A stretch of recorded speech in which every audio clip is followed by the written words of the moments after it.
Okay, hello and thanks for joining. We're at I was gonna say top of the hour, but I guess it's the middle of the hour. Looks like our numbers are starting to level off here. So welcome. Thanks for joining us today for the American Colleges Retirement Income Center webinar titled Visualizing Retirement Income Choices. I think today's discussion will help give you some different ideas and some, most importantly, some practical ideas on how to craft some of these retirement income withdrawal strategies for your clients. One thing we wanted to just before we begin, we wanted to just make you aware of this retirement income literacy quiz that you can give to your clients. And so Steve, Michael, myself, a couple other colleagues recently reported some results of our retirement income literacy study. And the findings can be found on our website. But again, what's really cool is if you want an additional assessment tool to use with your clients, you can actually have them take the quiz and then you can go over the results with them. So wanted to make you aware of that. And let's get into this. So today, just as a broad overview, we're going to be talking about a different way to think about, or rather visualize, retirement income. I'm Eric Ludwig. I'm the director of the Center for Retirement Income, as well as the director of the Retirement Income Certified Professional, or RICP designation. We have Steve Parrish. He's professor of practice and scholar of residence at the American College Carrie M. McGuire Center for Ethics in Financial Services. And we have Michael Finke, director of the American College O. Alfred Granum Center for Financial Security, as well as a program director for the Wealth Management Certified Professional, the WMCP. So welcome, guys. Hey, good to see Thanks, you. Eric. All right. Well, thanks for being here. Thanks for all of you listening in today. So Steve, you've been an instructor in the RACP designation for a couple of years now. And I wanted to just kind of level set and thought it'd be helpful to just do kind of an intro to some of the different retirement income strategies that we teach in the designation, and then we'll kind of branch off from there. That sounds great. Thanks, Eric. I mean, RICP stands for retirement income, and so at the end of the day, that's what your bogey is really in the whole planning process. So, from a teaching standpoint, we cover a lot of different strategies, but we focus on three because those are kind of the best known. We thought it'd just be worth reminding you what those are, because the deal is, in the last few decades, as we moved out of defined benefit to 401ks, you got this big issue. How are you going to accumulate this pot of money? And so the three that we really focused on are the systematic withdrawal, the bucket or time segmentation, and then the flooring approach. So just really quickly, the three are the systematic withdrawal. It's often associated with the 4% rule. It's much more than that. But the idea here is you've got this portfolio, you put it in some kind of balance between fixed and equity, 50-50 or whatever the number is. And then you pull out, let's say, 4.5% each year, adjusting for the cost of income. I mean, adjusting for inflation. And that tells you that in theory, you could pull that out during the period of retirement and not run out of money. I mean, that's the basic idea that you're solving for. With a bucket, it's a different approach. It's time segmentation. So you're really looking and saying, well, I have my go-go years, my slow-go years, my no-go years. And so in the go-go years, I need liquidity so I can take the kids to Disney and all that. So you have this money sitting there, maybe in let's say a 10-year bucket. And that would be very liquid because that's going to be the income you live off. The next bucket might be a decade from now. And so you can invest longer, maybe have 10-year bonds or whatever, so that as you age, you'll have access to that money in the future, but at least it grew. And then that final bucket will be 20 years down the line, that would typically be tied up in equities because for a while, you might as well use that for growth and that kind of thing and to leave a legacy. The last one that we cover is the floor asset or flooring idea. And what you're doing there is you're truly asset matching to the ability to cover your essential expenses. So you have guaranteed assets that are there to cover your essential expenses so that you're not eating cat food and living in your car. So Social Security is an example of a flooring strategy that we all have. And then the idea is maybe you would use annuities or bond ladders to provide that income when you need it. And then for the rest of it, for the more discretionary expenses, you would typically be in a balanced portfolio. So we go through the three different ones, the advantages and disadvantages of each. Okay, yep, that makes sense. So that's kind of the three big approaches. It seems like, well, it seems like in the every year there's two big attacks. One's like 60-40 portfolio is dead, and then the other is this attack on the 4% rule. And so I'm just curious, what is the deal? Why does the 4% rule always get attacked? What's going on there? Yeah, why the attacks on 4%? Well, I think it's because of that dumb term rule. It's not a rule. I mean, it's simply not a rule. It's a guideline, if you want to say that. There's neither a right nor wrong to the 4% rule. It's just a guideline. When we had a webinar a couple of years ago with Dana Amsbach, she made a really good analogy that I love to use. She said, look, if you're in New York City and you want to go to San Francisco, a good rule of thumb is to go west. And most of us would agree with that unless you want to go across the Atlantic. So go west is a good guideline, and the 4% is kind of like that. It's not meant to be super specific. Once you start going towards San Francisco, you might want to fine tune that a little bit. So some of the problems that cause all this, especially lately, all the criticism of the 4% rule are, number one, the 4% rule is based on, it's supposed to be a safe return. 4% should be, or 4.5 really, should be safe. But all that is based on US returns, and the returns in the 20th century were pretty good. Who says that's going to continue? We're really worried about the class of 2000 who have retired, but we don't know yet because they haven't had their 30 years yet. Another thing is it's based on indices.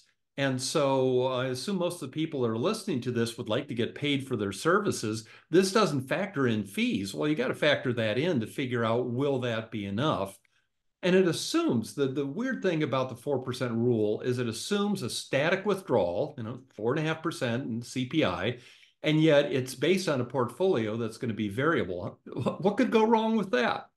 So I'd leave it with this thing. The two biggest criticisms people have of that kind of a fixed withdrawal method is, number one, spending habits aren't like that with retirees. So, like I said, you got the go-go years, the slower go years when you don't go to the restaurants and the movies as often. And then you have the no-go years if you have frailty or long-term care. Dr. Blanchett sometimes used the smile analogy where it starts high and then it goes down. And then as medical expenses compound right before death, it goes back up. That seems like something not to smile about, but that's another issue. The other thing is, and we're really seeing this because of all the concern with longevity, is who says it's 30 years? That's just an arbitrary number. What happens if you live more than 30 years? What's the real output of that? So with modern computer power, it just seems like this is way too simplistic an approach to take and figure it out with retirement withdrawals. Yep, that makes sense. That's really helpful to get kind of some of the issues, what the purpose was. It seems like the 4% rule or 4.5, whatever we want to call it, is good for like a simple base case. But to your point, that was really the worst case scenario that worked for whatever that next 30-year period was. And one of the goals of planning is to try to also like get as close to what actual spending is going to look like, so then we can back into to telling people, hey, you actually are on track or you're not, and these are some of the um, levers that you can pull to adjust. So, Michael, the research that you've been doing, I mean, not just the last couple of years, but the last decade or more, has been around some of these things. So, I thought it'd be interesting. Maybe a place to start is around this issue of like, what if we get away from the 4% rule and we sort of relax some of those assumptions? What does that look like, and what are some of the options that people start to have there? Steve made some points about the 4% rule, the criticism of the 4% rule. To me, I came in from outside of financial planning. I was an economist. I led a PhD program in financial planning. My training had been mainly from economics. And I was introduced to the 4% rule. And my sense was that the 4% rule really dominated as the lens through which financial advisors viewed retirement income planning.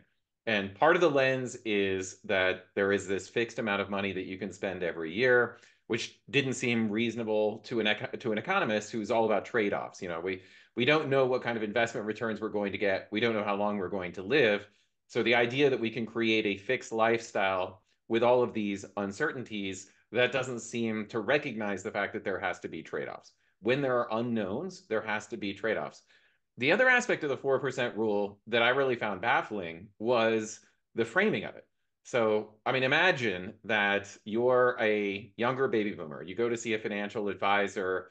You don't have a pension. You have Social Security. You're used to living on, $10,000 a month, and Social Security is only going to cover a small portion of that. And you go to see the financial advisor, and they say, well, you can probably spend $8,000 a month with an 80% chance of success.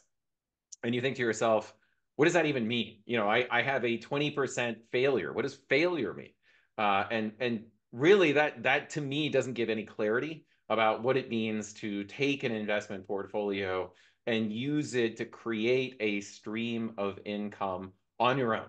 So you're basically your own pension manager. You have to decide what kind of investments you want, and then you have to have some sort of an idea of what you want your lifestyle to look like next year, 10 years and 20 years in the future. However, you have no control over what that lifestyle could look like because you can't control investment returns.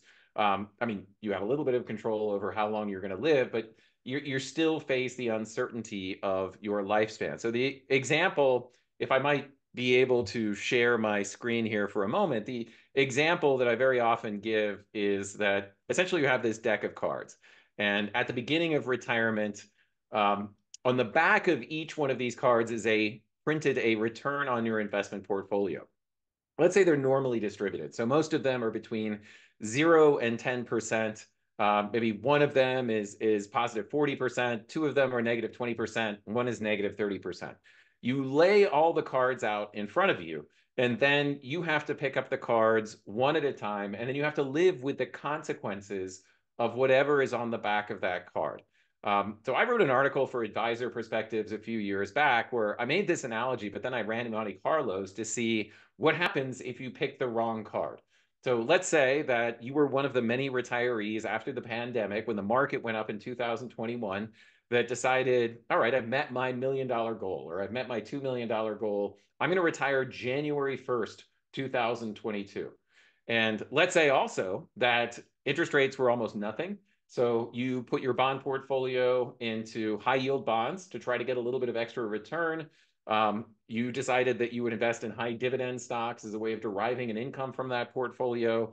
You put 10% of your portfolio in crypto because you heard something online about how crypto was going to outperform. And then what happened? You picked up the negative 30% return card in 2022. And if you did that, you might go from, let's say, having a 90% chance of success to having less than a 50% chance of success, that you could be able to maintain the same amount of inflation adjusted income through the age of 95. Well, what do you do in that case? Let's say you're a financial advisor, you made a recommendation about an investment portfolio, you experience something like 2008, you pick up the wrong card. What is your advice? Is your advice that you continue to spend the same amount of money plus inflation? Remember, inflation was 8% in 2022. So if you're spending $40,000 at the beginning of 2022, your portfolio just got hammered. Now you have, $660,000 or thereabouts at the end of 2022. And do you then increase your spending from $40,000 a year to $43,200 per year because of 8% inflation? What advisor would recommend that?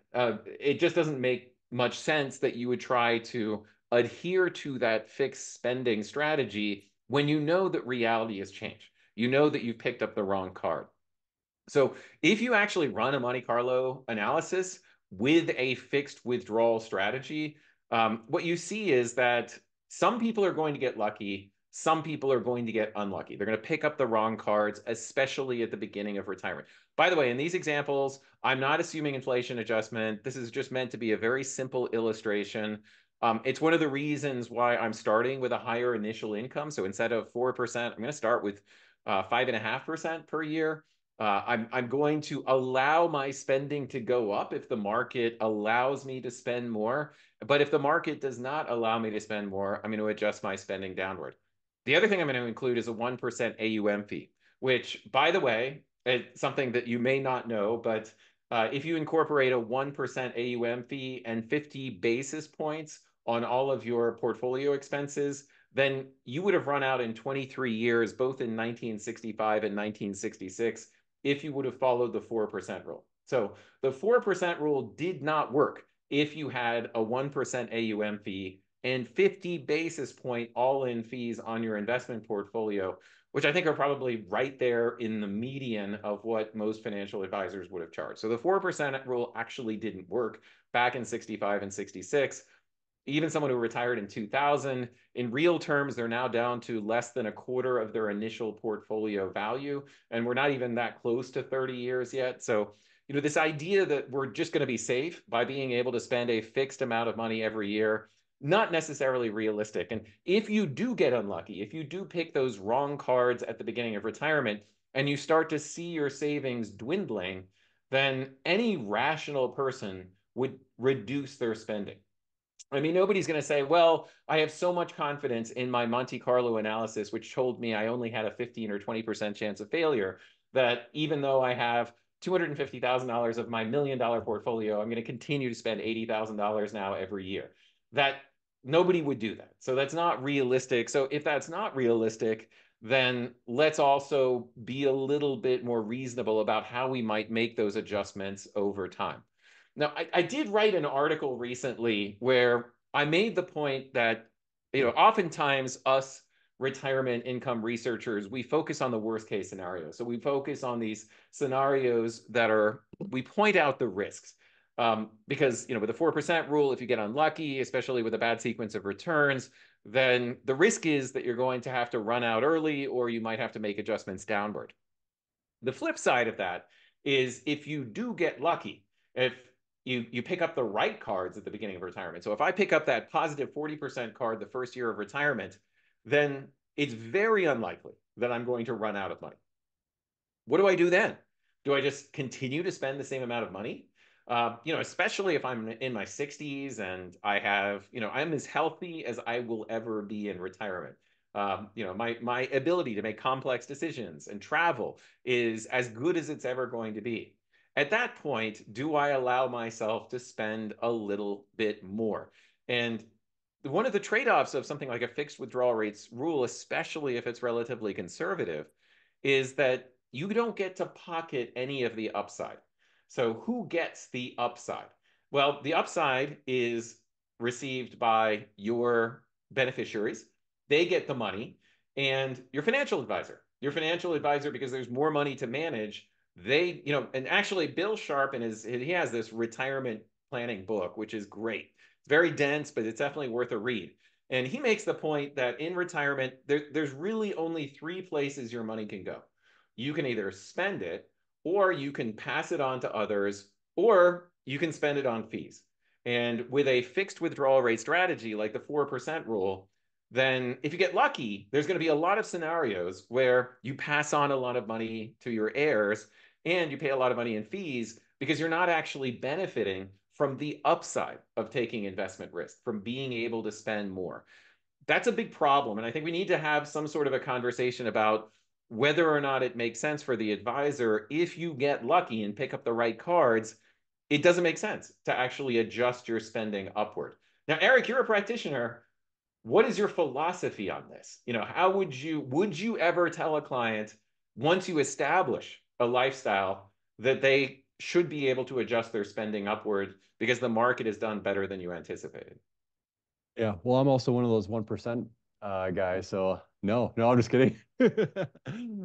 Yeah, I think absolutely right. I mean, that's the whole point, is that there's more to retirement than just the dollar aspect. And I know, Michael, you've done tons of research on the satisfaction part, which I think we'll probably touch on a little bit later. But yeah, absolutely. I mean, the point is, managing the risk. You've had some great work on this too, where you're managing the risk on the first few years from both an inflation perspective and a return perspective. And then the same thing happens towards the end of the well, end of life, I guess, and a portfolio, how to manage those risks. So that was some other things that I wanted you to touch on is we talk about from a probability perspective, how long we think different people are going to live and couples are going to live.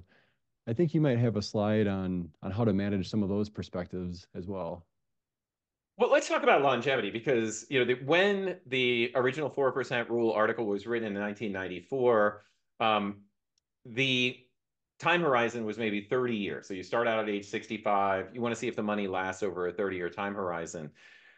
Higher income Americans have actually, since 1994, made pretty substantial gains in longevity after the age of 65. And among the groups that have made the largest gains are men in the top 10th percentile of income. In a recent 20-year period, they gained 5.9 years in longevity after the age of 65, mainly because they don't smoke anywhere as much as they used to.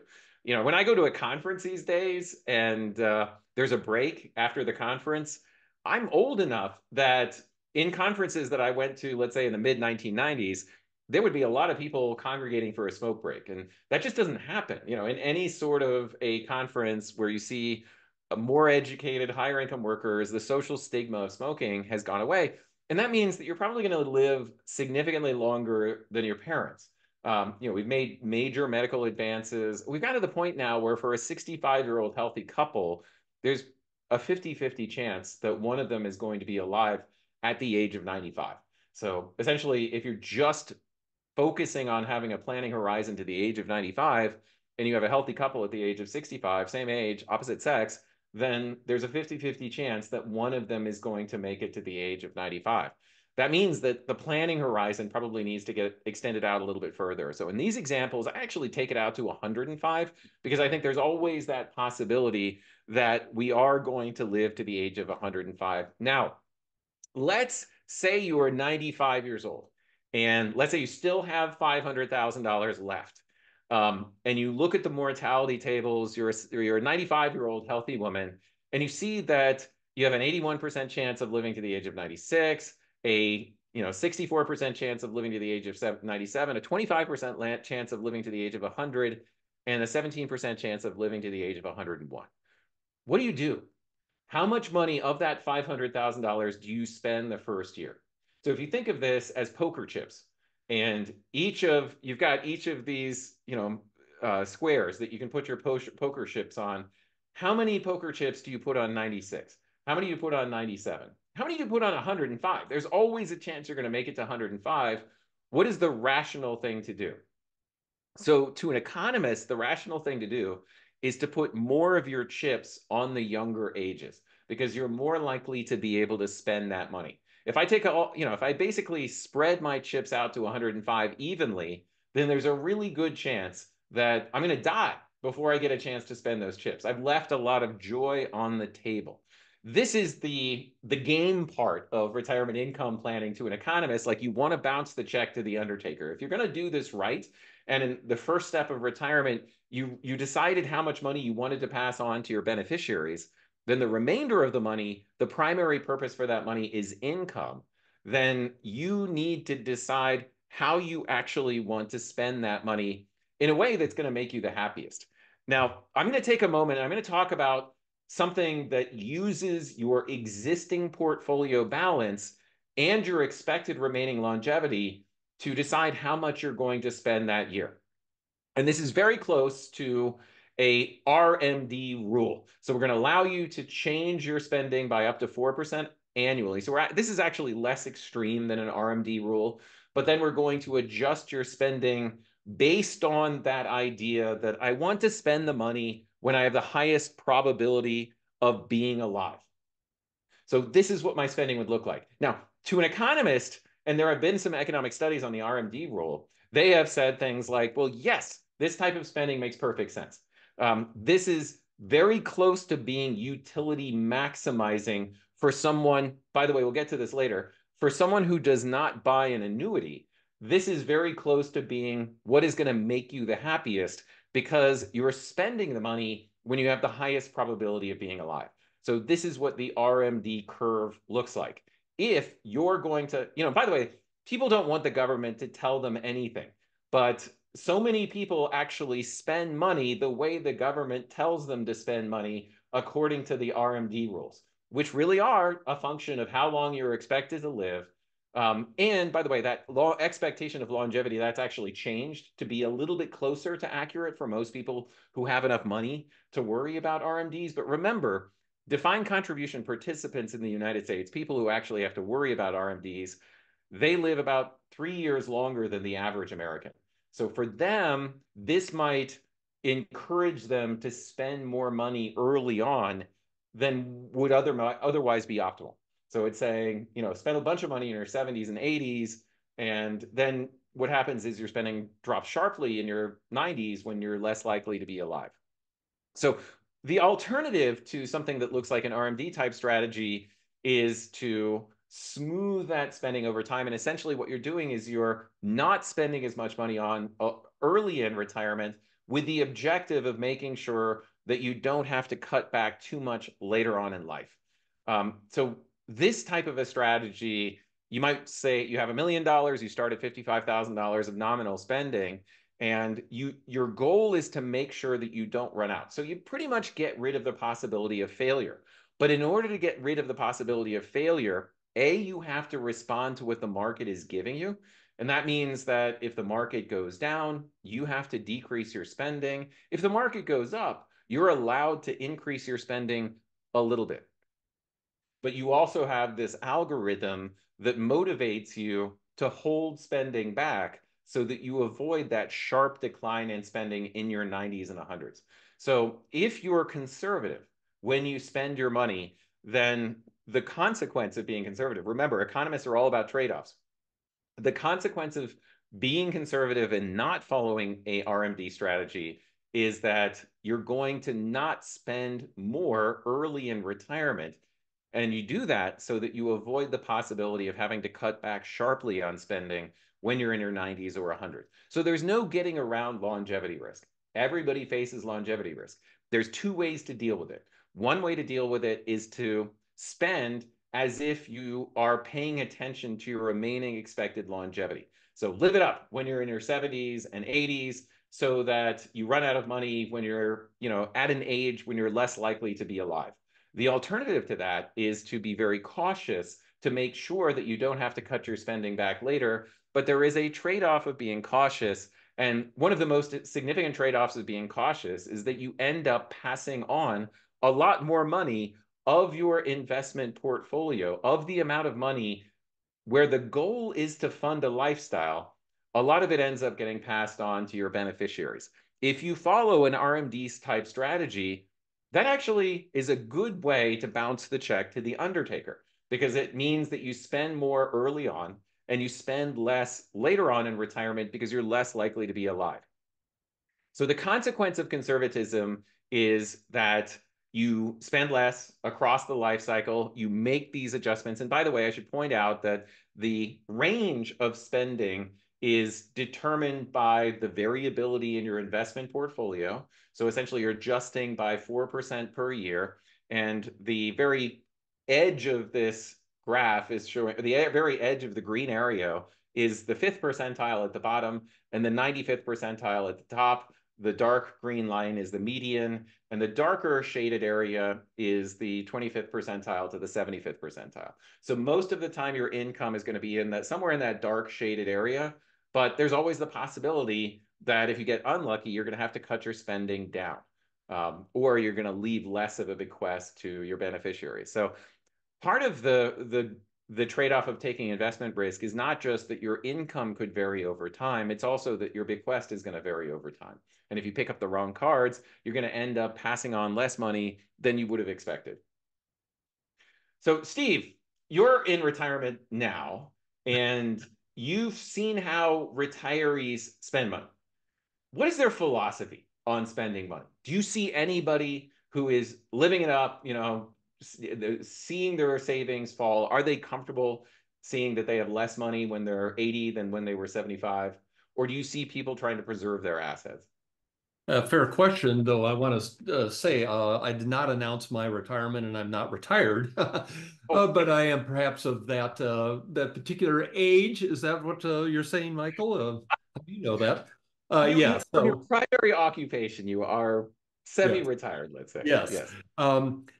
And yes, I really have had the ability to watch friends and neighbors and family and seen what some of the patterns are.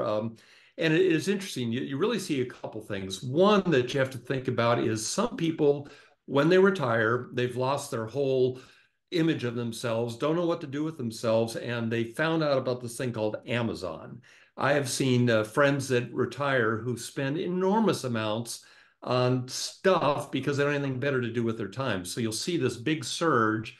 The other one is people will typically, when they retire, if they have enough money for it, take the kids to Disney or make that European trip. So this idea that you only need 80% of what you needed pre-retirement, which used to be an old rule, which I don't think was right even back then. That's when you thought you were commuting to work and you were wearing suits and all those expenses go away. The mortgage goes away, which data tells us the mortgage tends not to go away. So really, you're probably looking at over 100%, at least for the more affluent. And then what happens is you do see that whole idea of you're starting to work from the go-go to the slow-go. But I want to point out something there as well, is that services have gone up.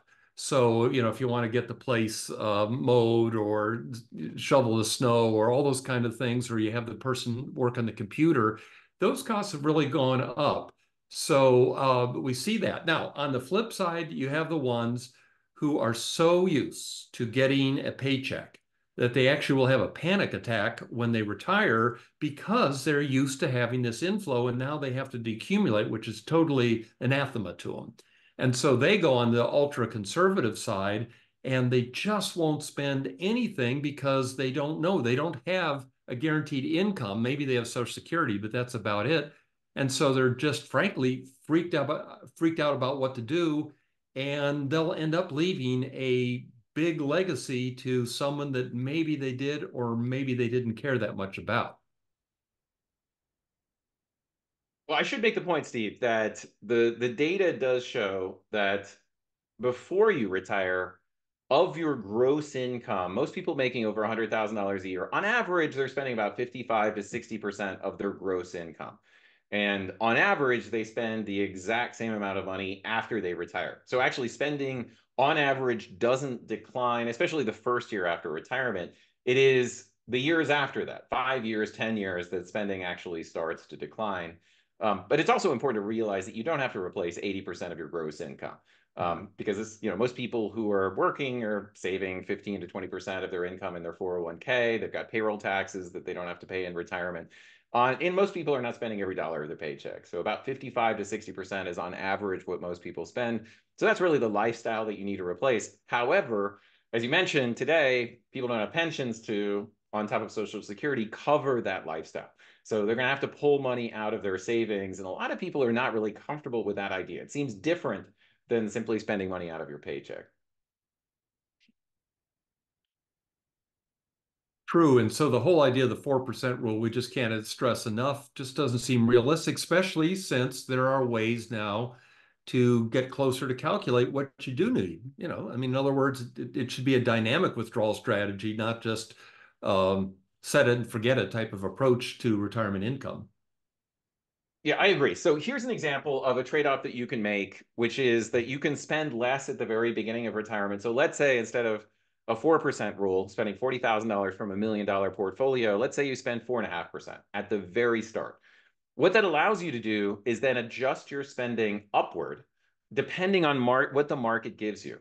Now, I'm going to make a very important point here, and that is that when I adjust my spending up, it's because the market lets me adjust my spending up. It's not because I'm adjusting my spending upward because of inflation. And I want to make a point about inflation because when you force yourself to increase your spending by the rate of inflation without also considering what the market has given you in terms of investment returns, that adds an additional source of risk that increases the probability that you could potentially run out. So what I'm saying is that you have two choices when it comes to adjusting your spending upward. One, you can just blindly adjust it based on inflation, or two, you can adjust it upwards depending on what the market gives you. But what that also means is that if the market gives you lower returns than you would hope for, then your income is not going to keep up with inflation. If you want to avoid the possibility of running out, then you're going to have to adjust your spending downward. And this is one of the consequences. A great example of this is like what happened to retirees in 2021 and 2022. Did they adjust their spending up by the rate of inflation in 2021 and 2022? Where all of a sudden they're spending a significantly higher amount than when they originally retired. And who knows what portfolios are going to do over the next couple of years. But let's say portfolios decline over the next couple of years. Are they going to continue to try to maintain that higher level of spending? Or are they going to try to moderate their spending because they see their portfolio values going down? I think it's more rational to adjust your spending based on what the market is giving you than adjust your spending based on inflation. I want to make another point about guardrails, because in these examples, there are no guardrails.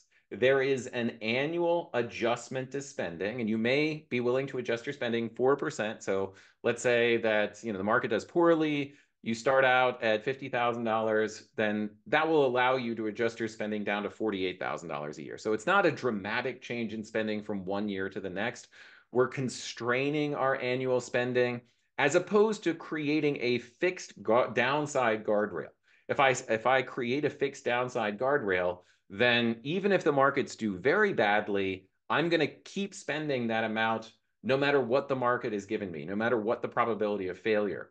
And the more rigid you set those guardrails, the more likely it is that you're eventually going to run out.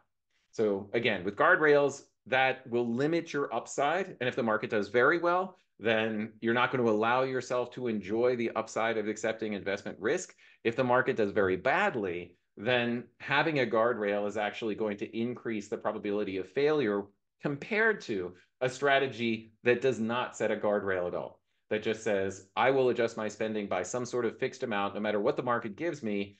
And if it means that I start out by spending $45,000 a year, and by the time I'm age 95, I'm spending $35,000 a year for my portfolio, I'm just going to have to accept that possibility.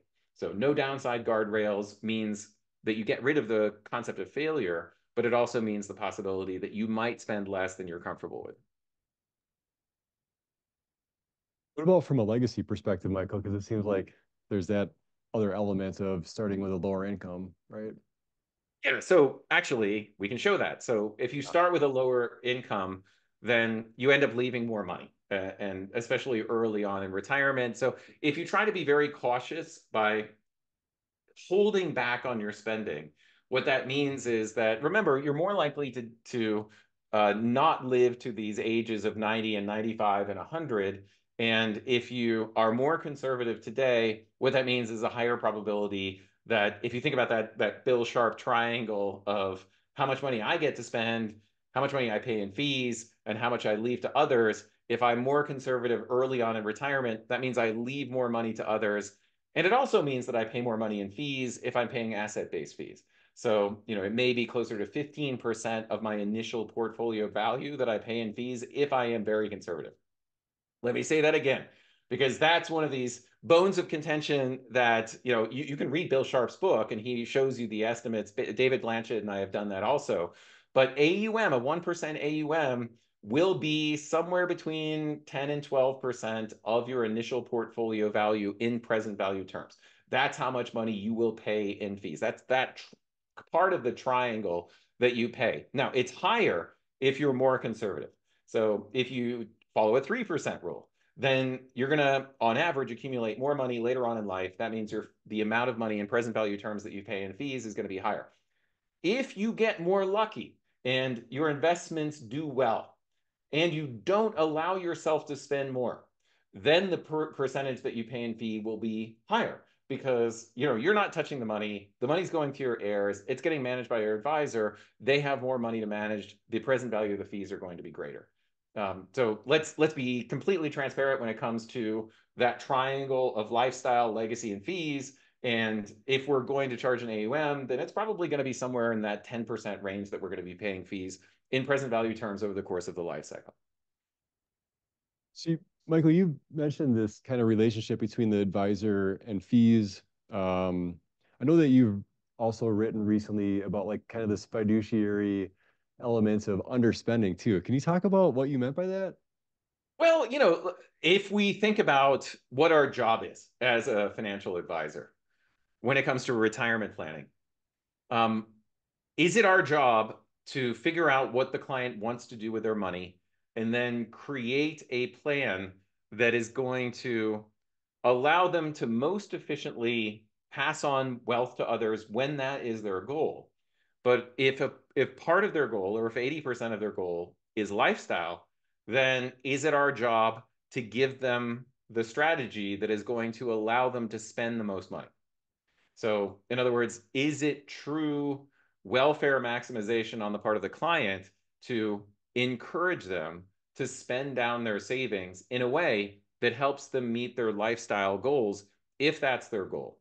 There are a lot of things that, I think for most people, what happens is they fixate on the nest egg value. So they decided I'm going to retire when I hit $2 million or $3 million. And so when they get to retirement, they got $3 million. What do? They put their arms around that $3 million and they say, I never want to see that get smaller, because that actually becomes part of their identity. Like, I am the $3 million man, and I will go to an advisor who will not try to dissuade me from that form of framing, because it's in their best interest as well. They'll put together a strategy of, let's say, high dividend stocks and high yield bonds as a way of trying to generate an income from that $3 million rather than spend that money down. Now, we can have a whole session of this on why that's inefficient, because dividend stocks are less tax efficient than non-dividend stocks. It also creates a less diversified stock portfolio. High yield bonds have actually been a not so great investment, especially since the 1970s.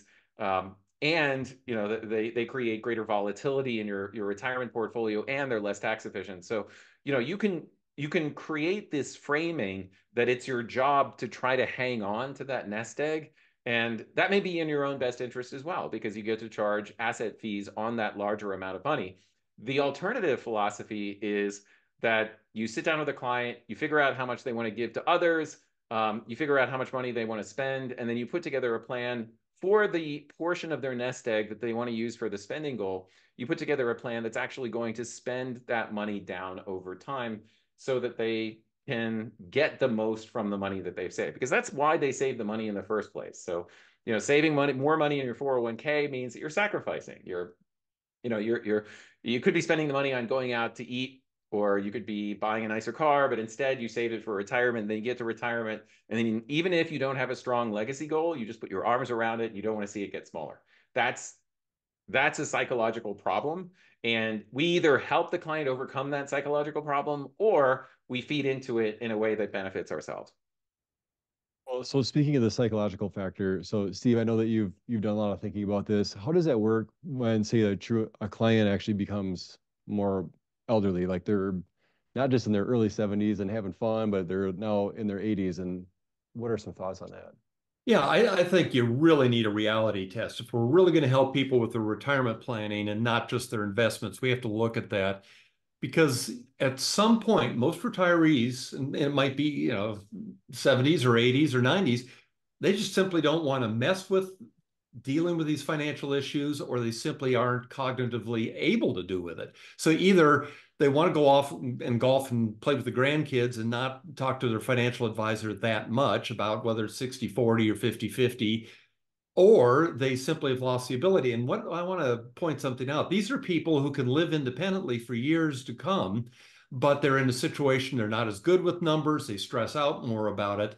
And so really, I think at some point, the advisor's duty really has to move a little bit more towards minimizing the risk return issue, and instead figure out ways to make it easier, and I would add, to avoid elder abuse, because that is such a problem now for older people. You got to, as an advisor, if you're really going to stick with them, you got to think about how you're going to make it easier and how to help them avoid getting, for lack of a better term, ripped off.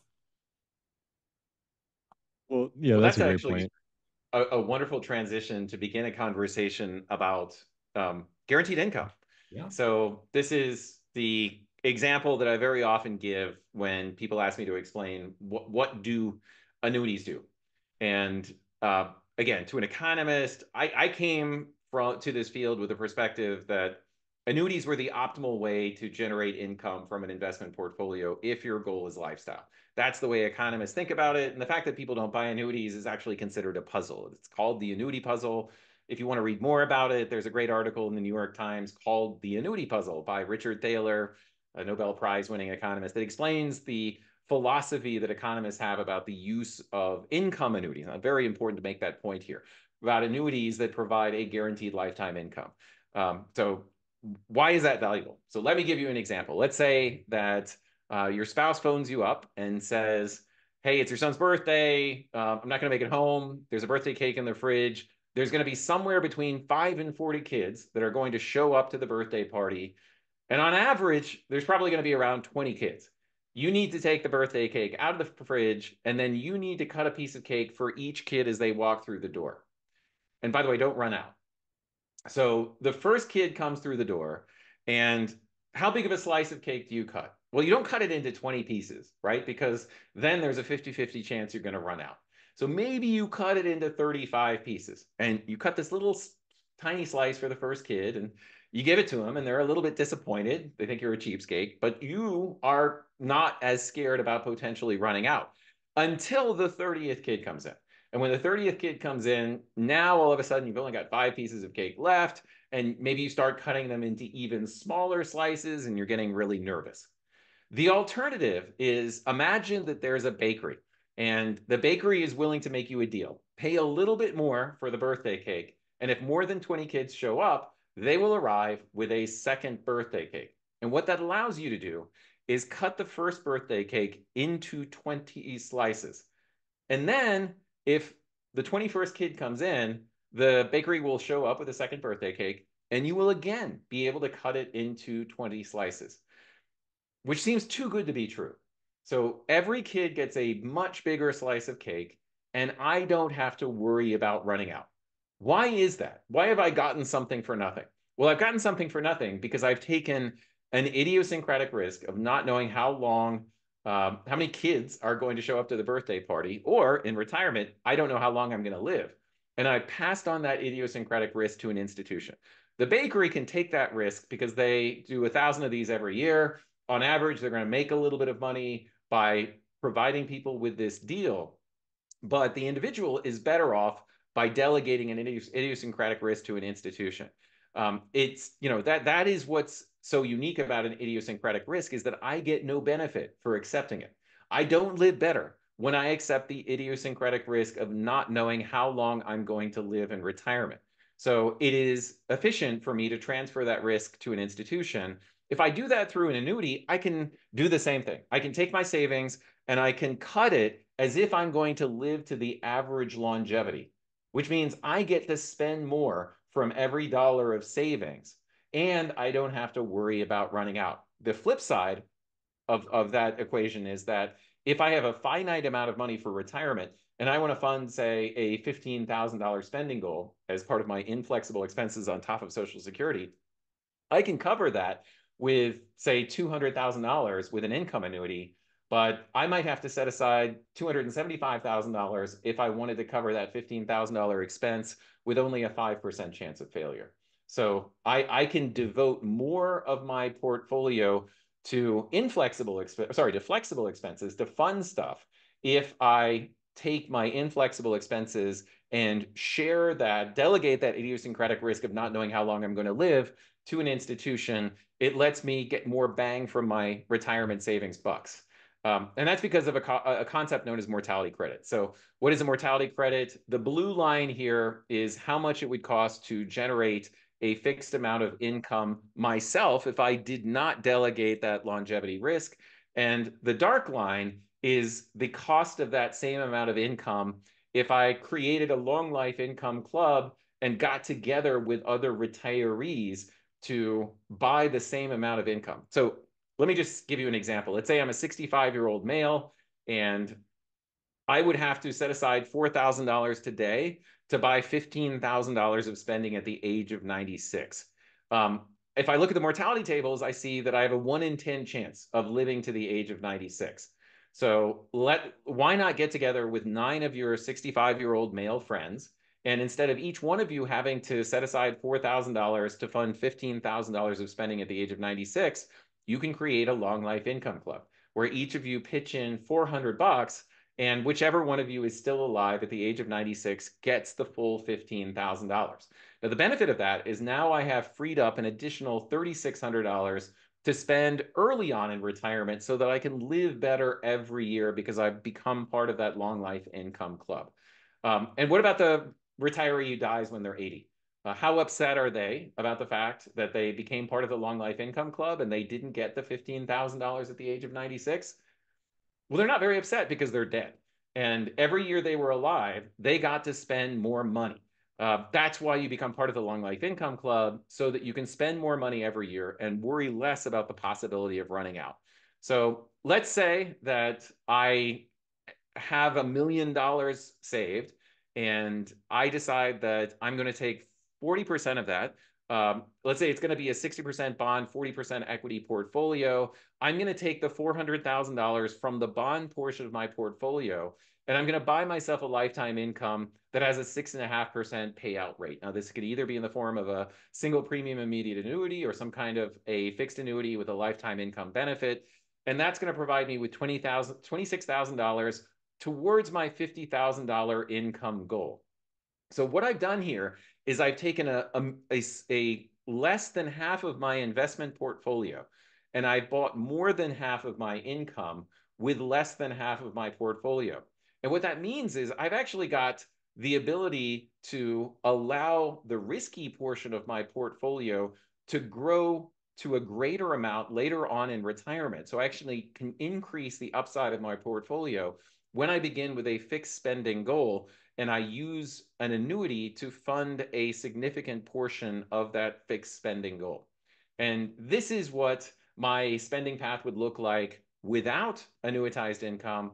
And this is what my spending path would look like with annuitized income. And what you see is that at every age, as long as you're substituting the annuity for your bond portfolio, at every single age, you can spend more money because you've delegated the idiosyncratic risk of not knowing how long you're going to live to an institution. In this case, an insurance company, whoever is providing this type of annuitized income.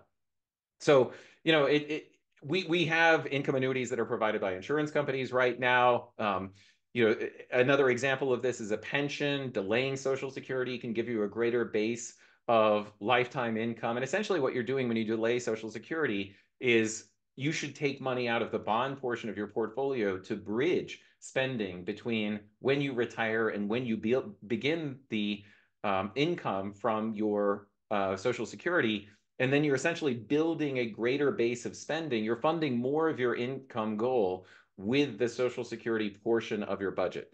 So it doesn't matter what type of annuitized income this is, whether it's buying a private annuity, delaying Social Security, or getting some sort of a pension. What that allows you to do is take less money out of the remainder of your investment portfolio to fund a specific income goal. And that actually increases your upside over time and allows you to spend more at every single age.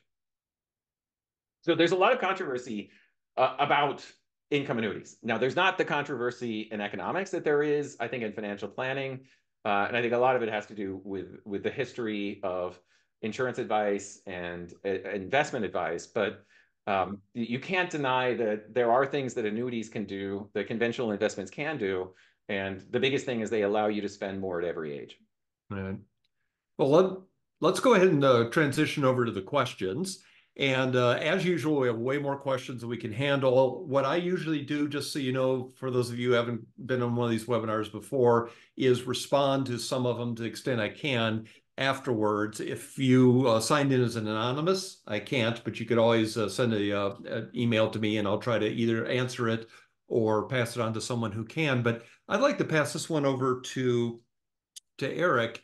And it really gets into, I'll just read it, kind of how can we skillfully combine these strategies we've been talking about to get the best of both worlds. There's all these behavioral benefits that you get into with each strategy. And one of the things I'm going to do is post a Forbes article I did where I said, what if you had three women who had the same amount of Social Security and in their 401k, but one was risk averse, one was a risk taker. You use a different strategy, not because that's what you believe in, but where the client is. But you have a lot of experience, Eric, from an advisory standpoint. How do you combine these different ideas and make it make sense to the client?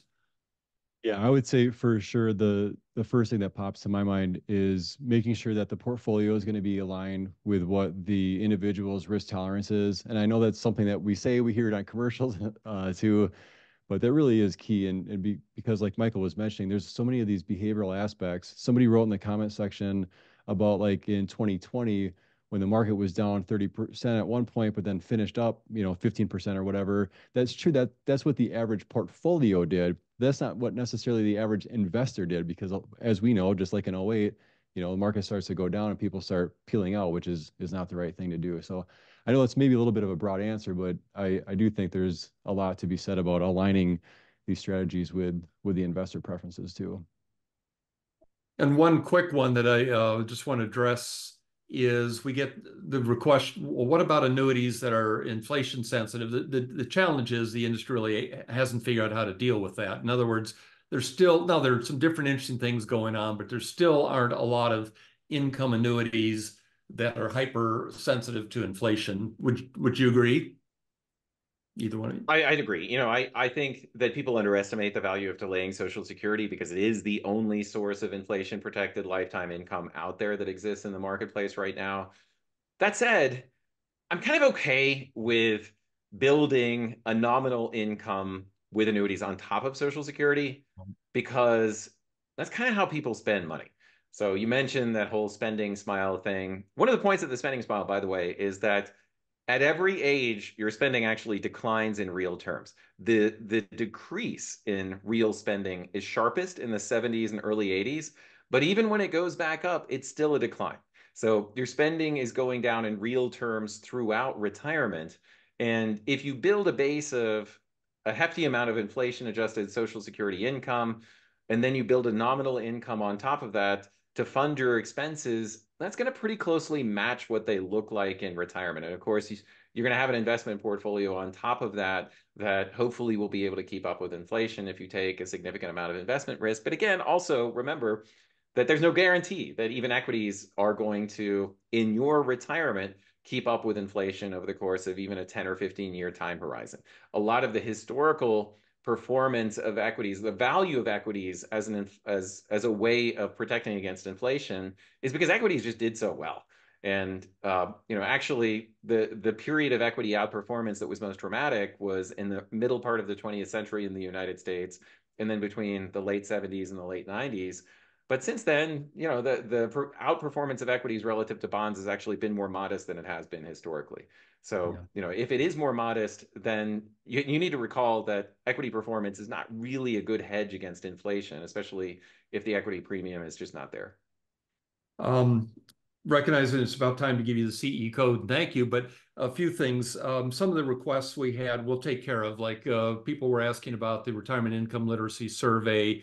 We'll send you the link. This comes when you do the CE codes anyway, and some articles that Michael's written. And yes, the recording.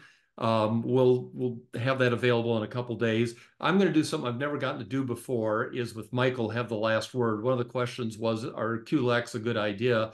And see, I get to say yes, and he doesn't have time to answer it. So Eric, you better go over and thank us. Okay. Well, sounds good. We'll save I that for the will. dinner. That's fun.